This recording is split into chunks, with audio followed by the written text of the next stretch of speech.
Hello दोस्तों, अभी के इस क्लास में क्लास 10th के लिए हम लोग मैथ का क्वेश्चन पेपर देखेंगे 23 अक्टूबर की मासिक परीक्षा के लिए।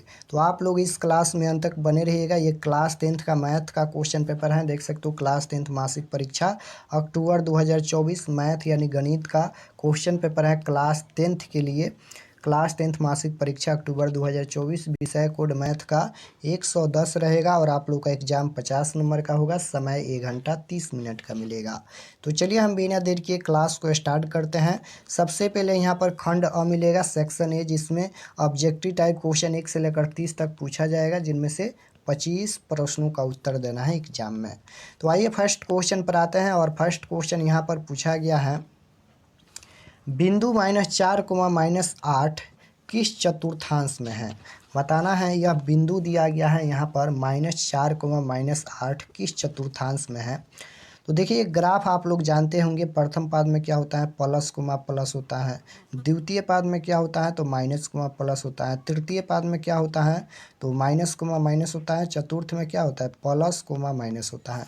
तो कोई भी संख्या देता है, बस हमें माइनस प्लस देखना है। पहला में क्या है, माइनस है। दूसरा में क्या है, माइनस है। तो माइनस माइनस किस में होता है, तो तृतीय पाद में स्थित होता है। तो यह बिंदु किस चतुर्थांश में होगा, तो यह बिंदु तृतीय चतुर्थांश में स्थित है। राइट आंसर सी हो जाएगा फर्स्ट क्वेश्चन का आंसर।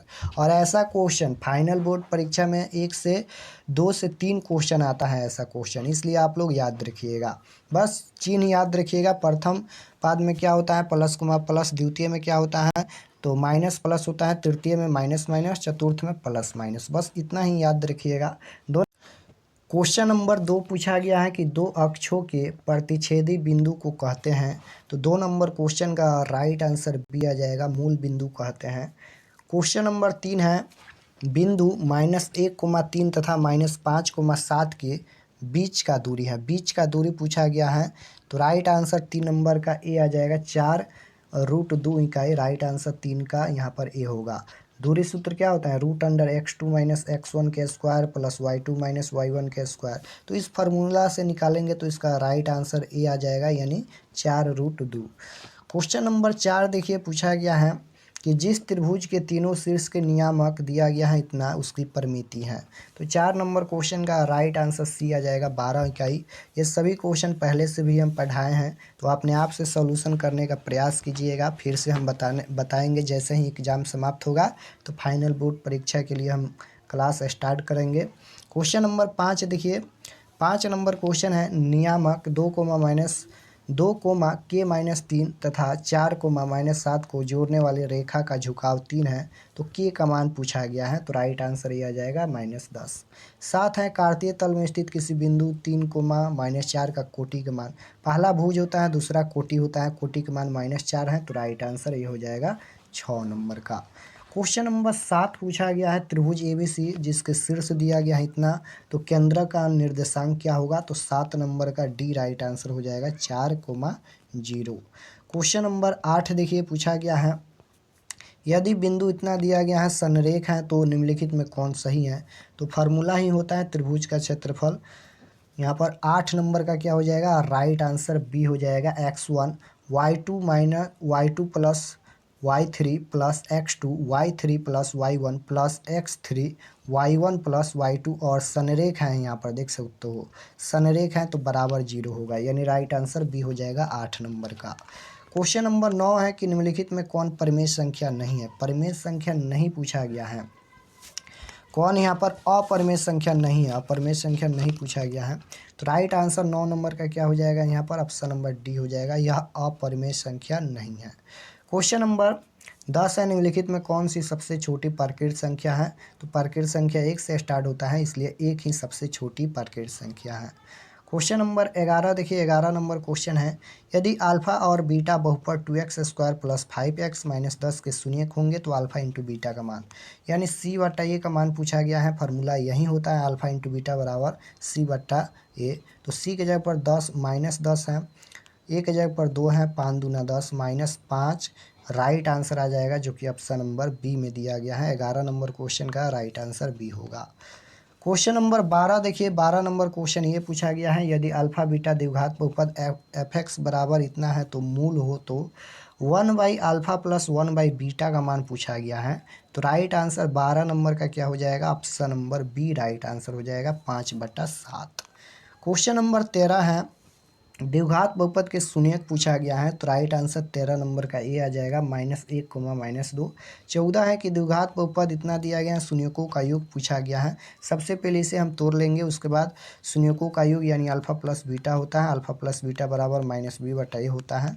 तो इसका राइट आंसर 14 नंबर का डी आ जाएगा 5/2। क्वेश्चन नंबर 15 पूछा गया है कि यदि बहुपद x² plus px minus Q के शून्यक एक दूसरे के व्युत्क्रम हो तो क्यू का मान क्या होगा। तो राइट आंसर 15 का सी आ जाएगा p। क्वेश्चन नंबर 16 है, जिस समीकरण का निकाय अद्वितीय हल होगा वह समीकरण निकाय कहलाता है। तो राइट आंसर 16 का बी हो जाएगा अविरोधी। क्वेश्चन नंबर 17 है, रैखिक समीकरण में चर घात की संख्या कितना होता है।